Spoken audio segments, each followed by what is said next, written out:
Okay, let's start with something really simple. I wake up at 7 a.m. A pretty standard way to start the day, right? But it's what happens next that's really key. I don't press snooze. And right there, you just saw it. A positive sentence, I wake up, and a negative one, I don't press snooze. This simple difference is the key to talking about all of our daily routines and habits in English. So that contrast between what we do and what we don't do, well, it's all about a grammar tool we call the simple present tense. And today we're going to master it so you can talk about your day with total confidence. So let's get right into it. Here's our game plan. We'll kick things off with a story. Then we'll break down the rules for positive and negative sentences. We will absolutely tackle that tricky little S on the end of verbs, get some practice in together, and then finish up with a fun professional challenge. Ready? First things first, let's see how this grammar actually works in a real-life situation. We're going to take a peek into the morning routine of two very productive people. So here's how it goes. She wakes up early. She drinks a glass of water. But notice this part. She does not check her phone right away. Instead, she plans her day. Now let's look at him. He reads the news, but he doesn't eat a big breakfast. You see? We've got actions that happen and actions that don't. Okay, let's unpack that a little. How do we actually build these positive and negative sentences? I promise it's much simpler than it looks. Let's go over the basic rules. So take a look here.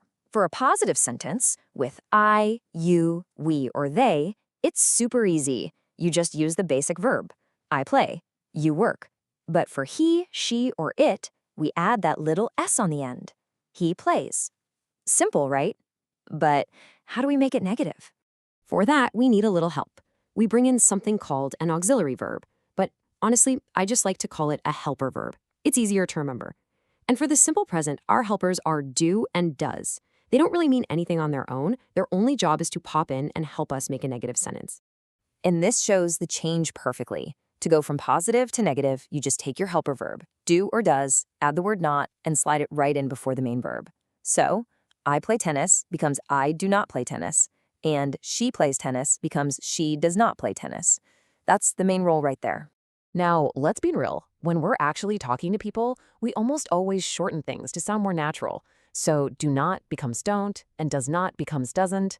I don't play, she doesn't play. You hear that? It just flows so much better. Okay, next up, we absolutely have to talk about that little s. It is probably the most common mistake English learners make, but don't worry, we are going to fix that right now. So here's the big question. Why the difference? Why do we say I work, but then she works? Why do he, she, and it get this special treatment? Let's lay it out so it's crystal clear. The most important thing to remember is that the S rule only applies under two conditions. First, the subject has to be he, she, or it. And second, the sentence has to be positive. That's it. If you can remember those two things, you are going to be in great shape. Of course, English has a few little spelling rules. For most verbs, just add an S. But if a verb ends with a hissing sound like sh or ch, we add es to make it easier to say. Try it with me. Wash, washes. Watch, watches. See? That extra syllable helps. And if a verb ends in a consonant plus y, that y changes to ies, so study becomes studies. And here is the big trap. Please watch out for this one. Once you use your helper verb doesn't in a negative sentence, the main verb goes back to its original form. Think of it like this. The S has already jumped onto the word does, so you don't need it again. It's always she doesn't work. Never she doesn't works. All right, that's enough theory. The absolute best way to learn is by doing. So now it's your turn to use these rules and really build some confidence. Let's try a couple together. Okay, first one up, we have she not like coffee. So look at your clues. The subject is she, and it's a negative sentence. How do you fill in this blank? Take a second to think. And the answer is, she doesn't like coffee. We need doesn't because the subject is she, and it's negative, and the main verb like stays in its base form. Perfect. Now for the really important part. Say it out loud with me. She doesn't like coffee. Great job. Let's do one more. This time, the pronoun is they, and it's a positive sentence. What's the verb form going to be here?